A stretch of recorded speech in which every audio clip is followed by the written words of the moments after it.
Wie es der Zufall so will, sind wir wieder an der Pazifikküste. Warum wir heute 300 Kilometer umsonst gefahren sind, seht ihr in einem anderen Video. Ich sage nur Stichwort Kartell.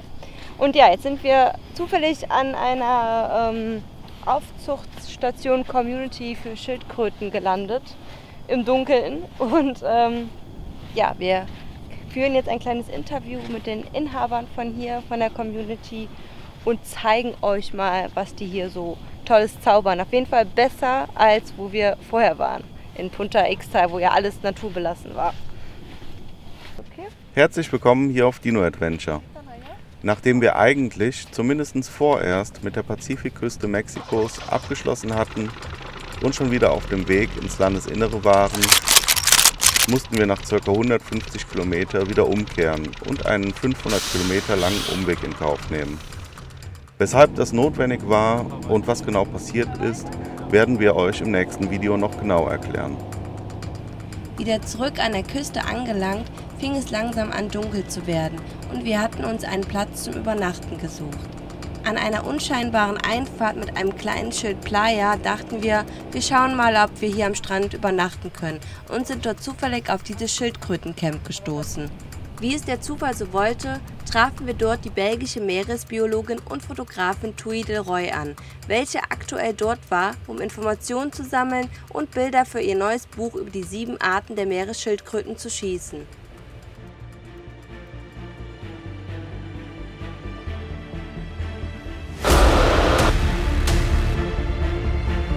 Wir sind Steffi und Carsten und seit Mai 2019 reisen wir in unserem Expeditionsmobil namens Dino entlang der Panamericana. Bestimmt nicht die letzte große Reise, welche wir mit euch teilen werden. Pero viene, si la alumbramos, esta se va a regresar. Vamos, justo una que haya terminado. Okay. Er sagt, wir sollten ein bisschen weitergehen, damit wir eine finden, dass die ans Nest ist. Weil diese kommt noch rauf und dann mit dem Licht wird sie umdrehen und zurückgehen. Ah, okay. Aber wenn sie dann schon am Nesten sind, dann bleiben sie. Esta la podemos alumbrar y todo. Diese können wir ganz Licht machen, weil sie hat schon ihre Eier gelegt und die ist dabei, das zuzumachen. Und dann hat sie keine Angst, weil sie zu beschäftigt da ist. Dann sie nimmt immer einige Minuten und ruhig bleiben und dann wird sie wieder ranschmeißen. Also, mein Name ist Thuy de Roy oder de Roy. Ich bin von Belgien geboren, aber mein ganzes Leben in die Galapagos-Inseln als Fotografin und Autorin von Büchern. Ich bin gerade hier am Besuch für ein neues Buch über Schildkröten und hier ist Lukas. Lukas ist der Leiter von das Projekt hier von das kleine Dorf mit ungefähr 700 Einwohnern, dieses Projekt, die Schildkröten zu beschützen. ¿Cuándo comenzó el proyecto? El proyecto tiene aproximadamente más de 40 años. Lo iniciaron comuneros de la comunidad. Nuestra comunidad se llama el Coire, somos náhuatl, se habla el dialecto dentro de ella. En esta playa pues son 4 kilómetros, 800 metros de playa. Se monitorean 3 tipos de especies de tortuga, lo que es negra, golfina y laúd. Durante todo el año tenemos lo que es la negra. Se manejan 2 temporadas, la alta y la baja. No habla mucho porque no me voy a acordar para traducir. So, er erklärt uns dann, dass es hier diese Kommunität ist, die arbeiten schon hier. Mehr als 40 Jahre ist dieses Projekt. Die haben ein bisschen mehr als 4 Kilometer, 4 Kilometer, 200 Meter ist dieses Strand, wo sie hier arbeiten. Und das hat angefangen mit einem Wissenschaftler, der hier kam und dann haben sie sich interessiert. Und die Universität von Morelia auch, da kommen Wissenschaftler regelmäßig und haben die Leute von hier eingeladen mitzumachen, um diese Schildkröten zu beschützen. Und da sind 3 verschiedene Arten, aber meistens sind die grüne Schildkröten, aber hier ist eine dunkle Art, die sind fast schwarz. Aber wir haben hier auch diese, die heißen die Golfina und die Laúd, das ist die ganz große, ich weiß nicht, wie das heißt. Und am Anfang kamen ungefähr 350 von diesen grünen Schildkröten hier am Jahr. ¿Cuántas están llegando ahora? Ahorita por nos están llegando unas 500 a 600 tortugas por noche. So, es kommen jetzt heutzutage zwischen 500 und 600 Schildkröten jede Nacht, die ganze Saison, die ganze Zeit, dass sie hier nesten. Y bueno, compartiendo las estadísticas con otros campamentos nacionales e internacionales, Colola ha ocupado el primer lugar en recuperación de esta especie, lo que es negra a nivel mundial. Dieser Strand hier in Colola ist die größte Nummernester in die Welt von dieser Art, die grüne Schildkröten in den Osten-Pazifik. Schildkröten, die hier an diesem Strand schlüpfen, kommen diese auch, wenn sie überleben und selber Eier legen können, wieder an denselben Strand zurück, um die Eier zu legen? Genau, ja. Die Jungen, die dann, wenn die rausschlüpfen, die gehen ans Wasser rein und irgendwie, man weiß nicht wie, sie erinnern sich genau, wo das war. Und in 20 Jahre, 25 Jahre, wenn sie dann erwachsen sind, anfangen sie wieder zurückzukommen an genau dieselbe Stelle.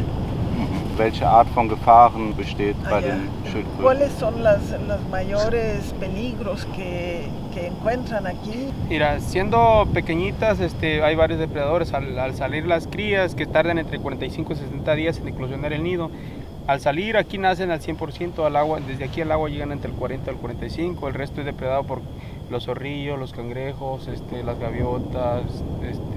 Natürliche Gefahren, zum Beispiel diese Nachtreihe, die man hier hört, und einige Wildtiere, die Kleine fressen, wenn sie schlüpfen. Coyotes o hay coyotes, zorrillos, tlacuaches, gaviotas, armadillos.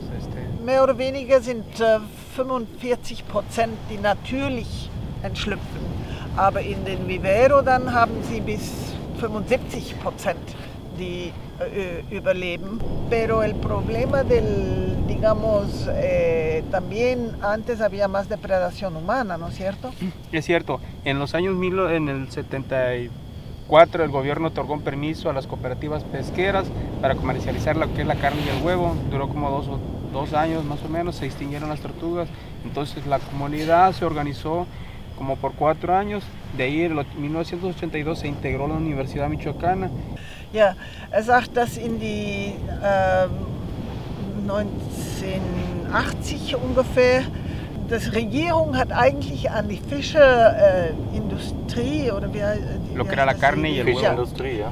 Haben sie eine Erlaubnis gegeben, um die Eier und das Fleisch von den Schildkröten zu verkaufen und auf den Markt zu stellen. Und dann sind sie verschwunden. Da kamen fast keine nicht mehr. Und dann die Leute hier haben gesagt, das ist nicht richtig. Wir wollen sie beschützen. Und dann später hat die Regierung auch die Tiere in Schutz gestellt, weil die waren am Verschwinden. Und jetzt gehen sie jeden Tag hin und her, immer zu sehen, dass niemand kommt, die Eier zu nehmen. Einige Eier können sie manchmal nehmen, nur zum Essen, aber nicht zum Verkaufen. Wie alt wird diese Art von Schildkröte? ¿Se sabe hasta qué edad pueden llegar? La estimación que hay, por ejemplo, desde que se van, tardan en ser adultas entre 20 y 25 años. El cálculo, si tardaron en ser adultas 25 años, la estimación que se da es entre los 50 y 60 años, pero no es un dato específico, solo es una estimación, puede durar un poquito más. Sí. Nos falta tiempo. Sí. Sí. Ja, man weiß nicht genau, wie alt die werden, weil sie haben sie noch nicht so lange erfolgt. Aber Sie wissen ja, dass sie 20 bis 25 Jahre erst anfangen zu reproduzieren und wahrscheinlich wird es dann, nehmen Sie an, 50, 60 Jahre alt. Das ganze Projekt ist von den Leuten von dieses kleinen Dorf und Lukas ist ja der Leiter und dann fragen sie immer mal etwas Geld zu kriegen, wie sie können, damit sie das Brandstoff kaufen können für diese kleinen Motors, damit die am Strand entlang gehen können und so weiter. Und die sind dann ganz begeistert, dass sie dieses Donation gemacht haben oder dass sie auch mithelfen. Ja. Das ist sehr nett, sehr, sehr nett. Sehr gerne. Solche Projekte unterstützen wir sehr gerne. Hey. Das war der auf Wiedersehen von der Schildkröte. Genau. Wir möchten jetzt in Ruhe gelassen werden. Gut. Also, sie hier hat schon ihre Eier gelegt, deswegen durften wir gerade mal ein bisschen stören. Und hat hier ihr Nest schon wieder zugebuddelt. Das heißt, sie ist gleich sehr wahrscheinlich wieder auf dem Weg zurück in Richtung Meer.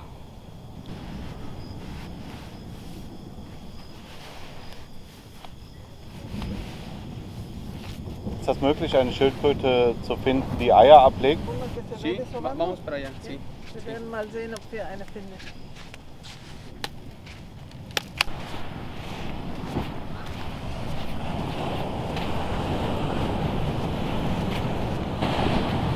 Zwei zusammen.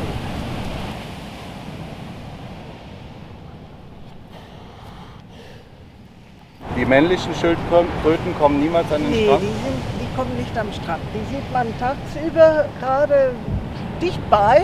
Man kann sie tagsüber sehen, da sieht man sie zusammen, wie sie sich paaren. Und dann sind einige andere Menschen, die dann rumkommen und probieren sie abzuschieben und das ist alles. Der Kampf um die schönste Frau.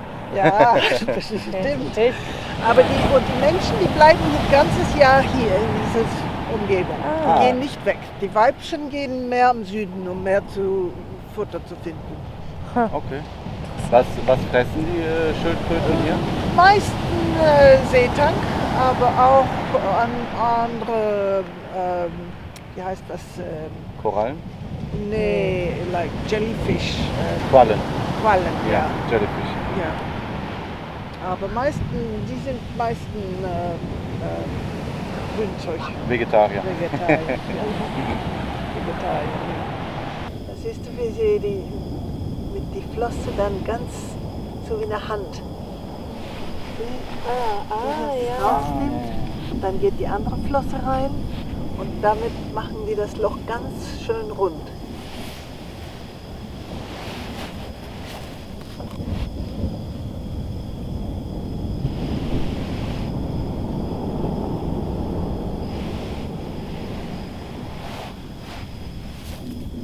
Toll, Ist ja irre. Ja, das ist unglaublich. Und sie sieht das gerne natürlich nicht.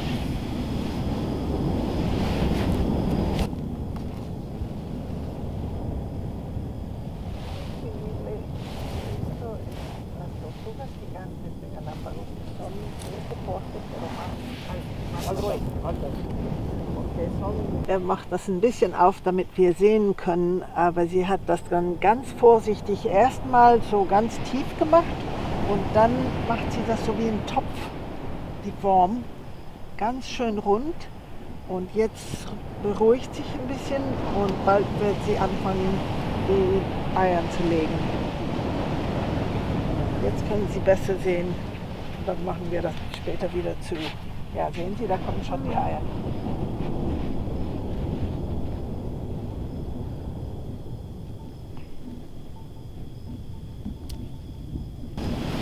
Wie lange braucht eine Schildkröte für die ganze Prozedur der Eiablage? Circa? Ein paar Stunden. Mehrere Stunden? Ein paar Stunden.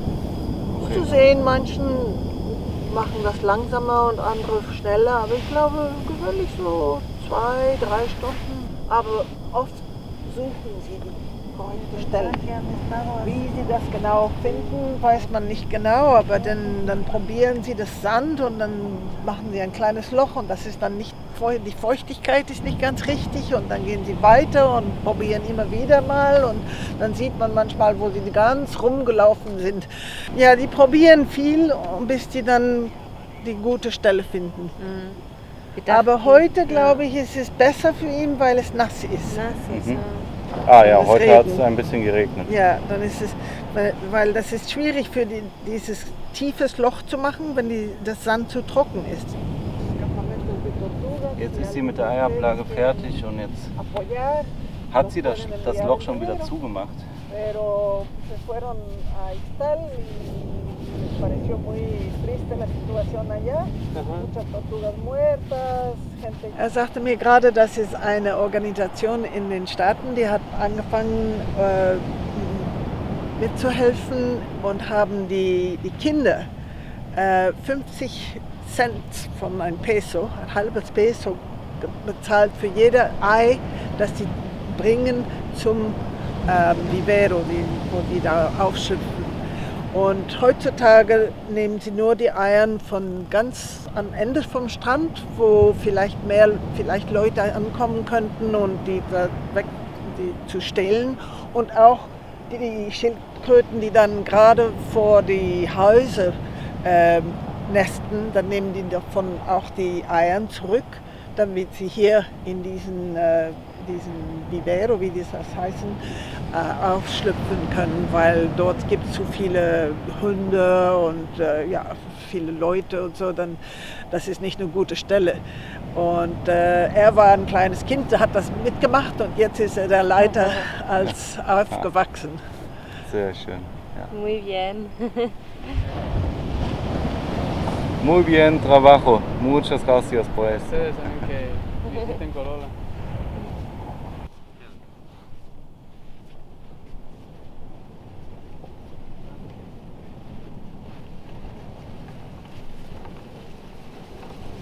Hola, buenas noches. Buenas noches.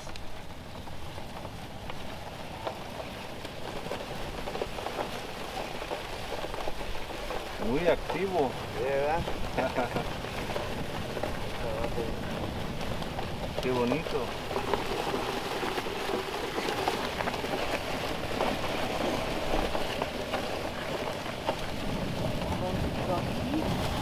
Hier sind wir jetzt in dem abgezäunten Areal, wo die ganzen Nester liegen, die am Strand irgendwo von den Schildkröten an einer falschen Stelle oder an einer schlechten Stelle platziert wurden oder die aus irgendeinem anderen Grund von den Einheimischen hergebracht wurden. Die werden dann hier in dem umzäunten Areal wieder eingebuddelt und die ganze Nacht übrigens bewacht von einer Person, von einem Wachposten, der aufpasst, dass wenn ein paar kleine schlüpfen, dass die direkt eingesammelt werden und die werden wir dann auch nachher bis ans Meer bringen, dass sie ihren Weg zum Meer dann selber finden.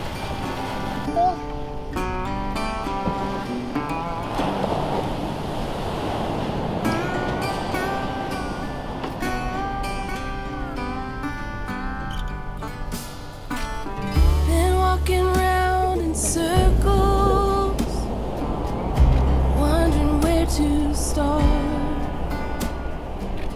This long overdue conversation,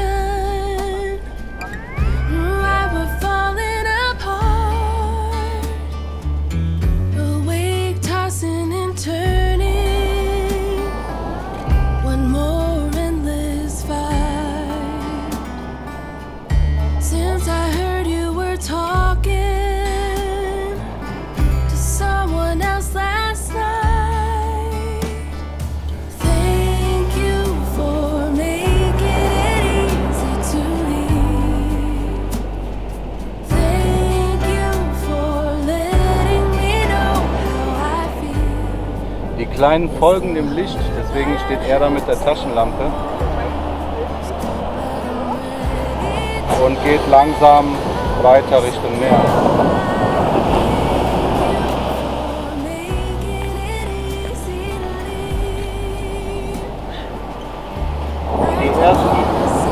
Die ersten paar haben es gleich geschafft. Ah, sie folgt jetzt mir wegen dem Licht. Da kommt sie.